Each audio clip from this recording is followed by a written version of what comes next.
Hey guys, what's up and welcome to another episode of 2-Bit Talks. Now in this video I'm going to talk about the PlayStation Classic. I was going to post about this earlier when the news officially dropped last week, but stuff happened at the end of the week that kind of preoccupied me, and then the news about Telltale dropped over the weekend, so I had to talk about that first before I talked about this. But yes, PlayStation is releasing the PlayStation Classic. And it's going to be the original model of PlayStation that first released with the original Super Nintendo controller that they put two grips at the side. Not the DualShock where it was the Super Nintendo controller and it was the grips and the thumbsticks in the middle, but the other one. Yeah, people forget about that. Yeah, the PlayStation controller is just a Super Nintendo controller, guys. That Sony is so unoriginal, as you can tell, because instead of giving their own unique name to the PlayStation Classic, they just completely ripped off Nintendo. You know, NES Classic, PlayStation Classic. Again, it shows that there is absolutely no creativity in the upper echelons of Sony.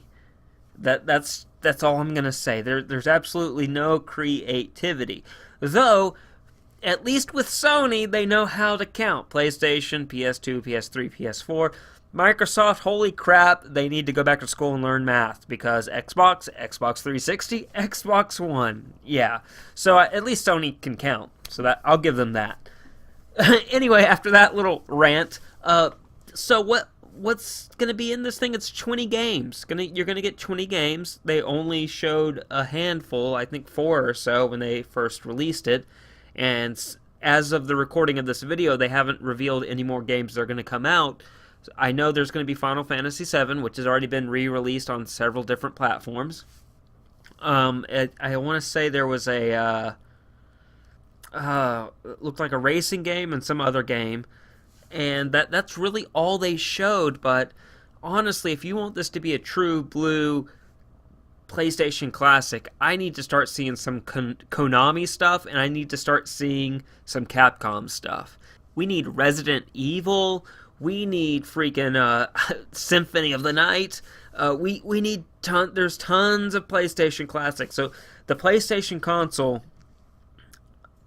and this is what a lot of people, this is an interesting thing about PlayStation, which I'll get to in a second, but the original PlayStation console, a lot of their big hit games were third-party. They were third-party exclusives, but they were third-party.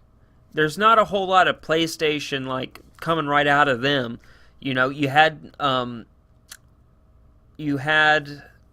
Crash Bandicoot, which I think probably will end up on here, but they eventually sold that off to was it Activision, I believe, or some other company they sold it off to. And so, and this is the point I was going to get to, like the PlayStation, at least with the NES and SNES Classic, when it came to getting third-party licenses onto those little mini consoles, it wasn't as, I don't think it was as hard, because the vast majority of the NES and SNES Classics libraries are Nintendo games. So Nintendo owns everything about those games. They own the license, they owned everything.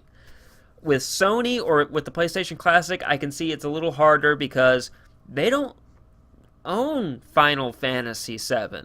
Square does. So you have to go talk with Square and get their permission to get it on that and all that good stuff. And so that's the problem, and this is my point I was going to say.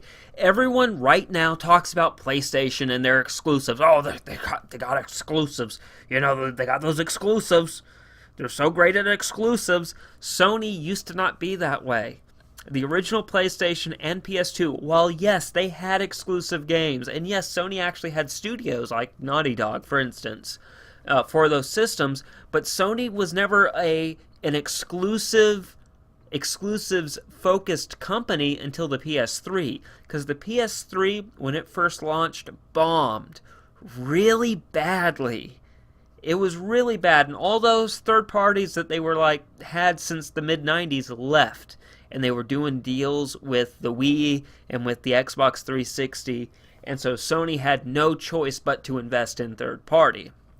Now let's fast forward a little bit more, and now Xbox is kind of in that boat where they're now like, oh god, we don't have, they fell completely on their asses with the Xbox One, so now they're going, oh, we need to invest in first party, because we can't always rely on third party. Third party is fickle. They'll go, as soon as there's another console that's selling better than yours, Nintendo can tell you this, Sony can tell you this, now Xbox can tell you this, those third parties will leave to that system, whereas at least if you have a very robust first party, lineup, even if your console, say, is not selling the best, you still have those exclusives are pulling some people in, and you got somewhat of a fan base that is, going to always come to you for those titles.